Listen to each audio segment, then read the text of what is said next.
हाय दोस्तों, मैं मुकेश कुमार गुप्ता आप सभी लोगों का स्वागत करता हूं आपके यूट्यूब चैनल सुपर MS 91 पे। दोस्तों, आज का मेरा पहला प्रश्न है। आज हम बिहार के इतिहास का ऑप्शनल क्वेश्चंस ख़त्म करेंगे। इसके बाद भौगोलिक संरचना पे जाएंगे। बिहार की भौगोलिक स्थिति कैसी है, संरचना कैसी है, उसके हम ऑप्शनल क्वेश्चन को करेंगे। ठीक है, चलिए पहला प्रश्न लिखा है। 161वां प्रश्न है आज। जगत नारायण लाल को किस जेल में भेजा गया? इसका आंसर हमने पहले भी कराया था वीडियो में। क्या था? हजारीबाग जेल में। देखिए, क्वेश्चन का रिपीटेशन है, लेकिन इस रिपीटेशन से आपको दिमाग में छपना भी चाहिए, और ये प्रश्न बहुत महत्वपूर्ण प्रश्न है जो एग्जाम में आएंगे। ठीक है, चलिए अगला देखिए, इसकी व्याख्या देखिए। लिखा है, जगत नारायण लाल बिहार में कांग्रेस के सबसे प्रमुख नेताओं में से एक थे तथा स्वतंत्रता संग्राम के दौरान लगभग 10 वर्ष कारावास में रहे थे। 13 दिसंबर 1942 को बख्तियारपुर के बिरगू मिलगी गांव में नाव द्वारा पुनपुन नदी पार करते समय उन्हें गिरफ्तार कर लिया गया। देखिए, पुनपुन जो नदी है ये बिहार की बहुत ही अच्छी बहुत ही प्रसिद्ध नदी है। ठीक है, 3 साल की कारावास की सज़ा देकर उन्हें हजारीबाग जेल में भेज दिया गया था, जहां से 1944 में वे रिहा हुए। तो रिहा कब हुए? 1944 में। 3 साल के लिए जेल में उन्हें भेज दिया गया था। चलिए अगला प्रश्न देखिए।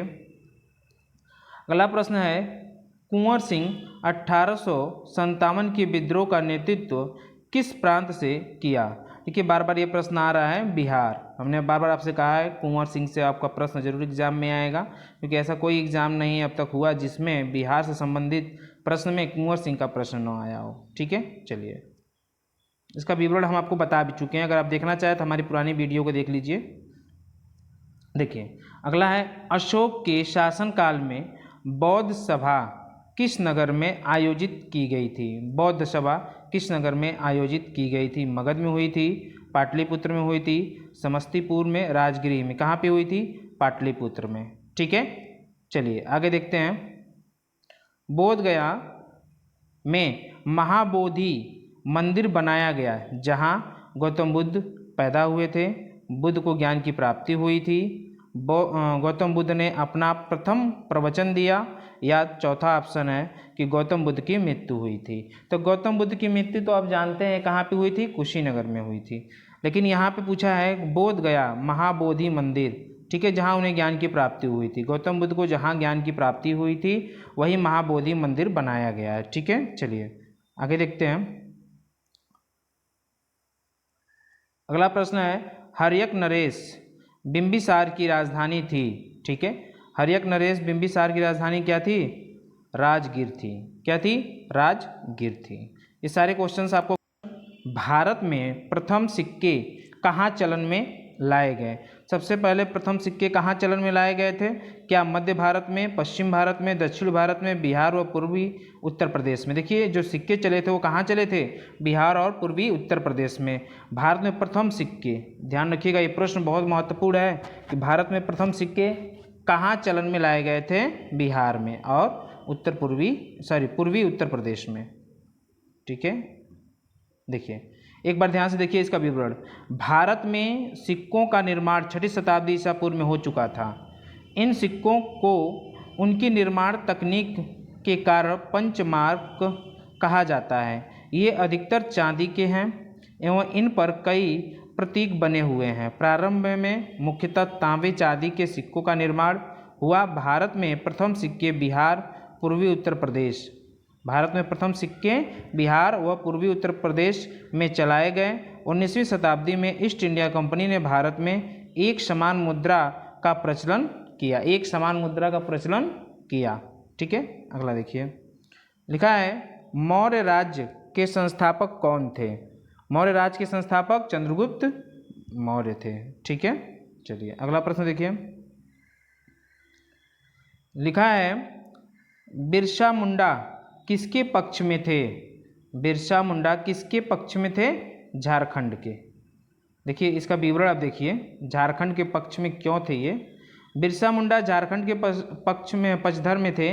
बिरसा मुंडा का जन्म 15 नवंबर 1875 को छोटा नागपुर में हुआ था। ये मुंडा जनजाति के थे। किस जनजाति के थे? मुंडा जनजाति के। झारखंड का गठन बिरसा मुंडा की जयंती पर 15 नवंबर 2000 को हुआ। मतलब झारखंड जो एक राज्य बना है उसकी सर्वप्रथम मांग या अलग करने की मांग सबसे ज़्यादा बिरसा मुंडा ने किया है। ठीक है ना।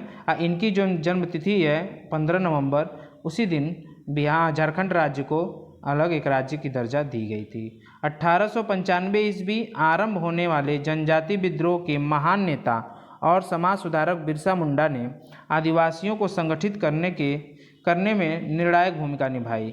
बिरसा ने आदिवासियों से कहा कि तुम अनेक देवी देवताओं को छोड़कर केवल भगवान सिंह बोंगा की पूजा करो। सिंह बोंगा, देखिए, अन्य भगवान को छोड़कर केवल सिंह बोंगा की पूजा करो। जीवों पर, देखिए ध्यान से, जीवों पर दया करो, सभी भगवान के पुत्र हैं। शिकार मत करो, मछली खाना और शराब पीना छोड़ दो, रोगियों की सेवा करो आदि। उन्होंने ब्रिटिश सत्ता का प्रबल विरोध किया। ठीक है, बिरसा मुंडा ने ब्रिटिश सत्ता का भी बहुत विरोध किया और अपने समुदाय के लोगों से कहा कि सिंह बोंगा की पूजा करो और आप शिकार मत करो, मछली खाना छोड़ दो, शराब पीना छोड़ दो। ठीक है, चलिए आगे देखते हैं। चलिए हमारा अगला प्रश्न, ब्रिटिश शासन के दौरान बिहार को एक अलग प्रांत का दर्जा किस वर्ष प्राप्त हुआ? ब्रिटिश शासन के दौरान जब उसकी सरकार थी तब कब हुआ था? 1912 में। कई बार ये प्रश्न आपको हमने बता दिया है। ठीक है, और बिहार दिवस कब मनाया जाता है? 22 मार्च को। ठीक है, चलिए। कांग्रेस सोशलिस्ट पार्टी की पहली बैठक हुई। कांग्रेस सोशलिस्ट पार्टी की पहली बैठक हुई दिल्ली में, नासिक में, पटना में, लाहौर में। ठीक है, कहाँ पे हुई थी? पटना में हुई थी। इसका विवरण देखिए आप एक बार कि कांग्रेस सोशलिस्ट पार्टी की स्थापना 17 मई 1934 को हुई थी। कहाँ पे? पटना में। आप इसको अंडरलाइन कर लीजिए या तो अपने दिमाग में छाप लीजिए। ठीक है, कि 17 मई 1934 को कांग्रेस सोशलिस्ट पार्टी की स्थापना हुई और कहाँ पे हुई? पटना में। इसके अध्यक्ष कौन बनाए गए थे? नरेंद्र देव जयप्रकाश नारायण महासचिव थे। जयप्रकाश नारायण इसके क्या थे? महासचिव थे। इसकी पहली बैठक पटना में हुई थी। इसका प्राथमिक उद्देश्य ब्रिटिश साम्राज्यवाद को जड़ से उखाड़ना और मजदूरों, किसानों और समाज के अन्य कमजोर वर्गों का सशक्तिकरण करना। इसका उद्देश्य था कि ब्रिटिश सरकार को या उसके साम्राज्यवाद को जड़ से उखाड़ना और मजदूर, किसानों और समाज के अन्य कमजोर वर्गों का सशक्तिकरण करना। ठीक है, कांग्रेस सोशलिस्ट पार्टी का यह कार्य था। इसकी स्थापना 17 मई 1934 को हुई। ठीक है, आगे देखिए। निम्नलिखित में से किस राजा ने पाटलिपुत्र किसको बसाया था? पाटलिपुत्र को आप जानते ही हैं, उदयन ने बसाया था। हमने बताया हर्यक वंश का शासक था ये। उदयन किसका शासक था? हर्यक वंश का। और उसने ही पाटलिपुत्र को बसाया था। और आपको मैंने बताया पाटलिपुत्र आगे चलकर क्या बन गया? पटना, जो आज पटना के नाम से जाना जाता है, पहले किस नाम से जाना जाता था? पाटलिपुत्र के नाम से। चलिए अगला प्रश्न देखिए, लिखा है निम्नलिखित में से किस नगर में प्रथम बौद्ध सभा आयोजित की गई थी? प्रथम बौद्ध सभा कहाँ आयोजित की गई थी? राजगीर में। कहाँ पे? राजगीर में। ये आपको हम करा चुके हैं बौद्ध संगीति पूरा। ठीक है, पुरानी वीडियो में आप देख लीजिएगा। निम्नलिखित में से मगध का कौन सा राजा सिकंदर महान के समकालीन था? कौन सा राजा था? एक घनानंद था। कौन था? घनानंद था। ठीक है, देखिए एक बार इसका विवरण देखिए। सिकंदर महान के समकालीन मगध का शासक घनानंद था। ये ऐसा क्यों कर रहा है? आपको लग रहा होगा कि इतिहास का प्रश्न है। ये इतिहास का प्रश्न है, लेकिन बिहार इतिहास का प्रश्न है। ऐसा इसलिए कि घटना तो है जिसको हम सामान्य इतिहास में पढ़ते हैं, लेकिन यह बिहार से संबंधित, क्योंकि मगध को पहले बिहार कहा जाता था, जिसके कारण से हम बार बार मगध के जहाँ भी शासक थे, जो भी था मगध का, उससे संबंधित जो भी प्रश्न बनता है वो सारे प्रश्नों का यहाँ विवरण है और इनके सारे ऑप्शनल टाइप के आंसर हैं। मैंने आपसे बताया है कि यह वीडियो आपको ऑप्शन के रूप में मिल रहा है, सारे क्वेश्चंस कराए जा रहे हैं। और एक जो दूसरी वीडियो आती है सुबह में, उस वीडियो में आपको उसका फैक्ट बताया जाता है कि हाँ ये चीज़ यहाँ पे है, ये चीज़ ऐसे है। इसका इतिहास उसको वहाँ भी पढ़ाया जा रहा है, लेकिन वहाँ पे एक फैक्ट के रूप में बताया जा रहा है। ठीक है, और यहाँ पे क्वेश्चंस के रूप में देखिए, सिकंदर की सेना ब्यास नदी तक आई थी। ब्यास को पार कर आगे बढ़ने लगी। से उसकी सेना ने इनकार कर दिया। जो आगे बढ़ रही थी उसकी सेना, तो उन्होंने इनकार कर दिया था, सिकंदर वापस लौट गया। ठीक है, चलिए आगे देखते हैं अगला प्रश्न। लिखा है 1857 के विद्रोह का बिहार में 15 जुलाई 1857 से 20 जनवरी 1858 तक का केंद्र था। कहाँ पे था? जगदीशपुर। जगदीशपुर आप जानते हैं कुंवर सिंह का ये जगह था, यहीं के वो राजा भी थे कुंवर सिंह। ठीक है, तो केंद्र जो बना था वो 15 जुलाई 1857 से लेकर 20 जनवरी 1858 तक, कहाँ? जगदीशपुर में। चलिए अगला का विवरण देख लीजिए। लिखा है 15 जुलाई 1857 से 20 जनवरी 1958 तक जगदीशपुर 1857 के विद्रोह का केंद्र था। अब आप ये ध्यान रखिएगा, बिहार में विद्रोह का केंद्र कहाँ था? जगदीशपुर था। 11 मई 1857 को मेरठ से आए सिपाहियों का एक दस्ता यमुना पार कर दिल्ली पहुँचा। कंपनी के राजनीतिक एजेंट साइमन फ्रेजर समेत सैकड़ों अंग्रेज इस अभियान में मारे गए। ठीक है, इस अभियान में मारे गए। साइमन फ्रेजर समेत सैकड़ों अंग्रेज इस अभियान में मारे गए। इस तरह सत्ता केंद्र और प्रतीक के रूप में दिल्ली पर कब्जे के साथ 1857 ईस्वी के विद्रोह की शुरुआत हुई। यह विद्रोह कानपुर, लखनऊ, बनारस, इलाहाबाद, बरेली, जगदीशपुर और झांसी तक फैल गया। ये जो विद्रोह था वो कहाँ फैल गया? इतने क्षेत्रों में फैल गया, जो कानपुर है, लखनऊ है, बनारस है, इलाहाबाद, बरेली, जगदीशपुर और झांसी तक फैल गया। इसमें देखिए जगदीशपुर में वयोवृद्ध जमींदार कुंवर सिंह, आपको हमने बताया था 80 साल की उम्र में, ये 80 साल के हो गए थे कुंवर सिंह, तब जाकर इन्होंने 1857 के विद्रोह में भाग लिया था। 1857 के विद्रोह में जब इन्होंने भाग लिया तो उसमें इनकी उम्र 80 साल थी। कितनी थी? 80 साल। विद्रोह का नेतृत्व किया। इस विद्रोह का नेतृत्व कानपुर में पेशवा बाजीराव द्वितीय के दत्तक पुत्र नाना साहब। आपसे क्वेश्चन पूछता है कानपुर में 1857 की क्रांति का नेतृत्व किसने किया? तो कौन किया? नाना साहब ने किया था कानपुर से। ठीक है, लखनऊ में बेगम हजरत महल ने किया था, झांसी में रानी लक्ष्मीबाई ने किया था। ठीक है, तथा बरेली में रुहेलखंड के भूतपूर्व शासक के उत्तराधिकारी खान बहादुर ने किया था। ठीक है, चलिए आगे चलते हैं। अगला देखिए, पटना के 1857 के स्वतंत्रता संग्राम के नेता थे। कौन थे? हैदर अली, राजपूत कुंवर सिंह, जुधार सिंह, कुशल सिंह। लेकिन यहाँ पे कौन था 1857 में स्वतंत्रता संग्राम के नेता? हैदर अली खान। ठीक है, चलिए अगला देखिए प्रश्न 176। डॉक्टर राजेंद्र प्रसाद को 9 अगस्त 1942 को गिरफ्तार करके कहाँ भेजा गया? तभी इससे पहले आपको हमने बताया था बांकीपुर जेल में, और जयप्रकाश नारायण को हजारीबाग जेल में। ठीक है, यहाँ पे 3 साल की कैद की सजा हुई थी। ठीक है, चलिए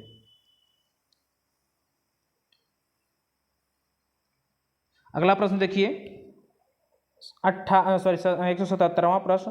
हो मुंडा विद्रोह हुआ। हो मुंडा विद्रोह कब हुआ था? 1820-21 के दौरान। हो मुंडा विद्रोह कब हुआ था? 1820-21 के दौरान।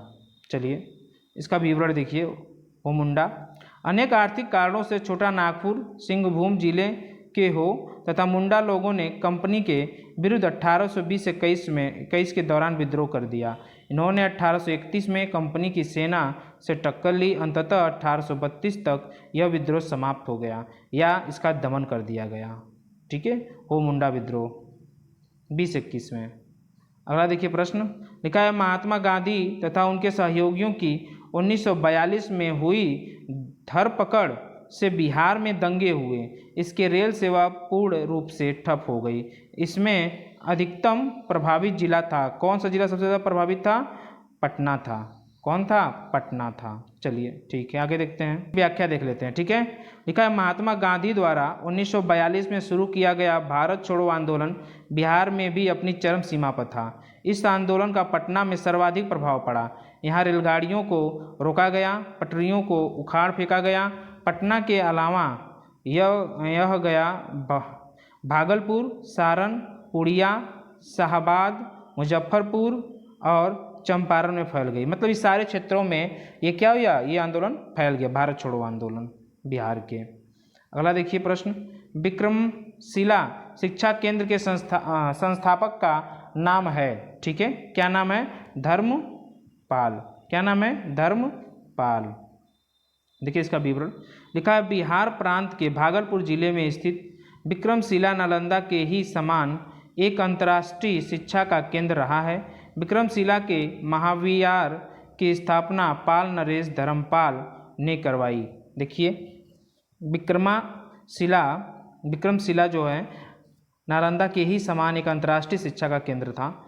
उसने यहाँ मंदिर मठ बनवाए, उदारतापूर्वक अनुदान किया। धर्मपाल के उत्तराधिकारियों ने 13वीं सदी तक इसे राजकीय संरक्षण प्रदान किया।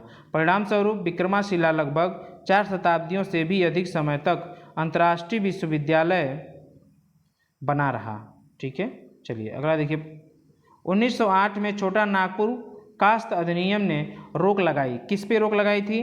बैट बेगारी पर। बैट बेगारी पर। ठीक है, चलिए एक बार देख लीजिए।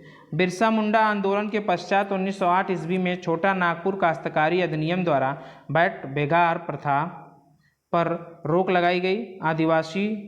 आदिवासियों ने खुंट कट्ठी भूमि व्यवस्था को मान्यता प्रदान की गई। अगला प्रश्न देखिए। गौरछा के मुद्दे पर बिहार के शाहाबाद, गया, पटना जिलों में भयानक हिंदू मुस्लिम दंगे हुए। हिंदू मुस्लिम दंगे हुए कब हुआ? ये हुआ 1917 में गोरछा के मुद्दे पर। अब देखिए हम थोड़ा भयंकर दंगे हुए थे 17-18 में, ये ध्यान रखिएगा गोरछा के मुद्दे पे। ठीक है, कब हुआ था? 17-18 में। बिहार बंगाल से अलग हुआ। अब बिहार बंगाल से कब अलग हुआ है? 1912 में। ठीक है, चलिए अगला प्रश्न देखिए।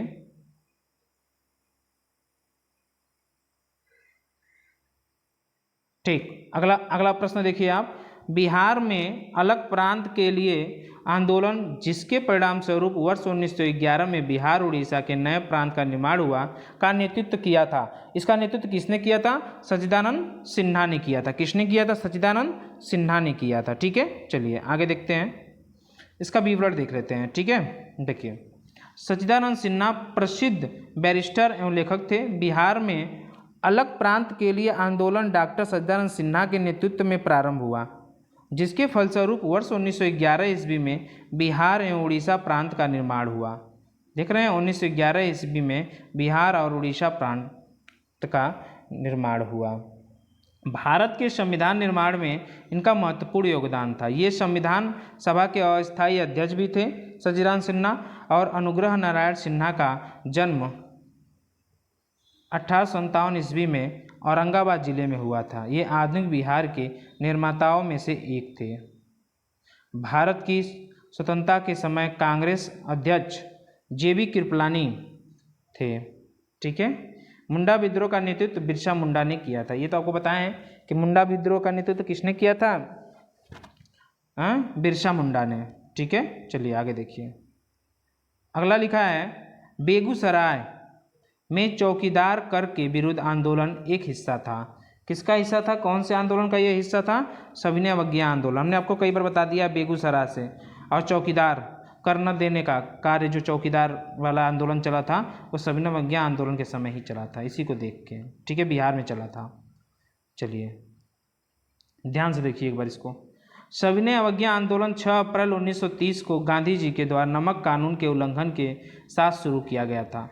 तो बिहार के लोगों ने अपना विरोध प्रकट करने के लिए चौकीदारों को कर देना बंद कर दिया। सारण ने चंपारण, शाहाबाद, पूर्णिया, मुंगेर, पटना अन्य जिलों के लोगों ने चौकीदारी कर देना बंद कर दिया। यहाँ की जनता ने चौकीदार कर के विरुद्ध अपना आक्रोश व्यक्त कर आंदोलन में अपनी भागीदारी दर्ज कराई। आप ध्यान रखिएगा, सविनय अवज्ञा आंदोलन कब शुरू हुआ था? 6 अप्रैल 1930 को। और इसी के समकक्ष बिहार में भी प्रभाव पड़ा, जहाँ पे चौकीदारी आंदोलन चला, या इसी के साथ ही वो आंदोलन चला। उसमें यही था कि जो चौकीदार थे उनको कर नहीं दिया जाता था। ठीक है, चलिए अगला प्रश्न देखिए। अगला प्रश्न, चंपारण आंदोलन से कौन संबंधित नहीं था? अभी आपको मैंने कई बार बताया चंपारण आंदोलन में कौन कौन साथ गया था। देखिए डॉक्टर राजेंद्र प्रसाद गए थे गांधी जी के साथ, JB कृपलानी गए थे, नारायण सिन्हा गए थे, और यहाँ पे कौन नहीं गया था? जयप्रकाश नारायण। ये किससे संबंधित नहीं है? चंपारण आंदोलन से। चलिए अगला देखिए।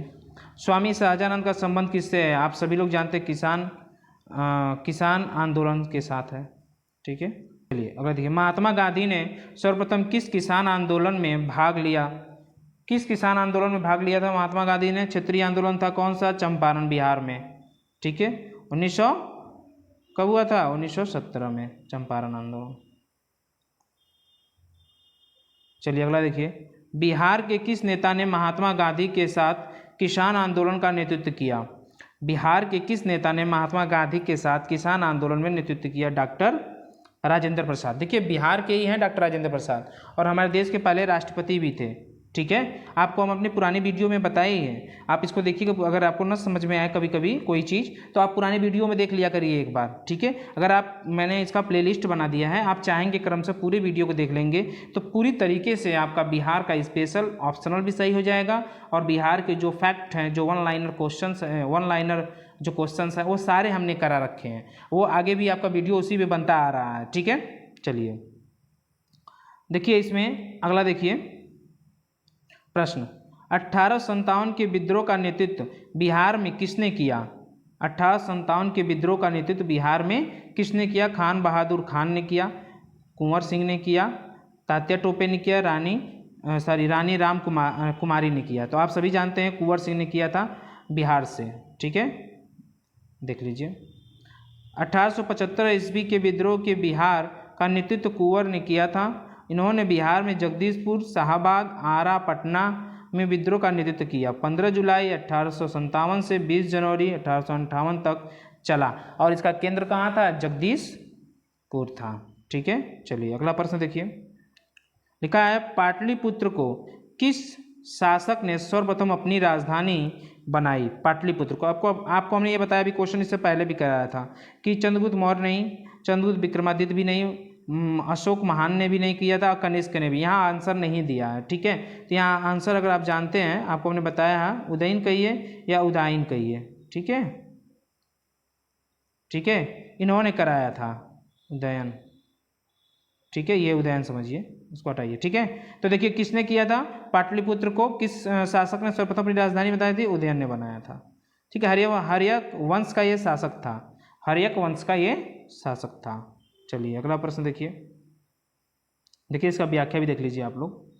पाटलिपुत्र की स्थापना उदयन हर्यक वंश ने की थी, परंतु विकल्प में उदयन नहीं है। चंद्रगुप्त मौर्य ने अपने गुरु विष्णुगुप्त चाणक्य की सहायता से नंद वंश के अंतिम शासक घनानंद को हराकर मौर्य साम्राज्य की स्थापना की, पाटलिपुत्र को अपनी राजधानी बनाया। चंद्रगुप्त मौर्य चंद्रगुप्त नाम से प्राचीन अभिलेख साक्ष्य रुद्रदामन में के जूनागढ़ अभिलेख से मिलता है। ऐसा जो दिखाई दे रहा है, ये कहाँ से मिलता है? चंद्रगुप्त के रुद्रदामन के जूनागढ़ अभिलेख से। ठीक है, जूनागढ़ अभिलेख से। ठीक है, अगला प्रश्न देखिए, लिखा है निम्नलिखित में से कौन सा क्षेत्र अशोक के साम्राज्य में सम्मिलित नहीं था? अफगानिस्तान, बिहार, श्रीलंका, कलिंग। श्रीलंका नहीं था, इसलिए ना अशोक ने अपने बेटे और बेटी को श्रीलंका में भेजा था बौद्ध धर्म के प्रचार के लिए। ठीक है, इसलिए श्रीलंका नहीं था। चलिए अगला प्रश्न देखिए, चलिए अगला प्रश्न देखते हैं। देखो उसी का हम विवरण पहले देख लेते हैं। अफगानिस्तान, बिहार, कलिंग अशोक के प्रत्यक्ष अधिकार के अंतर्गत थे। श्रीलंका में उसने केवल धर्म प्रचार हेतु प्रचारकों को भेजा था। ठीक है, प्रचारकों को भी भेजा था और अपने बेटे और पुत्री को भी भेजा था। यह उसके साम्राज्य में शामिल नहीं था, मतलब श्रीलंका उसके अशोक के साम्राज्य में शामिल नहीं था। अगला देखिए, बिहार में गौ हत्या रोकने के लिए गौरछिड़ी सभाओं की स्थापना किस वर्ष में हुई थी? ठीक है, 1882 में। 1800 गौ हत्या रोकने के लिए, ठीक है, गौछिड़ी सभा की स्थापना किस वर्ष हुई थी? 1882 में। चलिए अगला प्रश्न देखिए, एक बार देख लीजिए इसको ध्यान से, विवरण इसका। बिहार में गौ हत्या रोकने के लिए गौछिड़ी सभाओं की स्थापना 1882 ईस्वी में महर्षि दयानंद सरस्वती ने गौछिड़ी सभा की स्थापना की। आप इसको ध्यान रखिएगा, महर्षि दयानंद सरस्वती ने गौरछिड़ी सभा की स्थापना की। क्यों? क्योंकि गौ हत्या को रोकने के लिए। अगला प्रश्न है, किस वर्ष उड़ीसा बिहार से पृथक हुआ? अभी आपको हमने कराया है कब हुआ? 36 में। आप पुराने वीडियो में देख लीजिएगा, इससे पहले वाले वीडियो में, इसमें हम लिंक भी दे देंगे, आप उसमें देख लीजिएगा, आपको पता चल जाएगा कब उन्होंने बिहार कब अलग हुआ था। ठीक है, 36 में।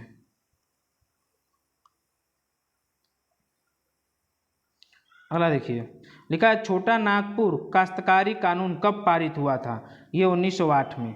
कब पारित हुआ था? 1908 में। इसका थोड़ा सा विवरण देख लीजिए आप लोग।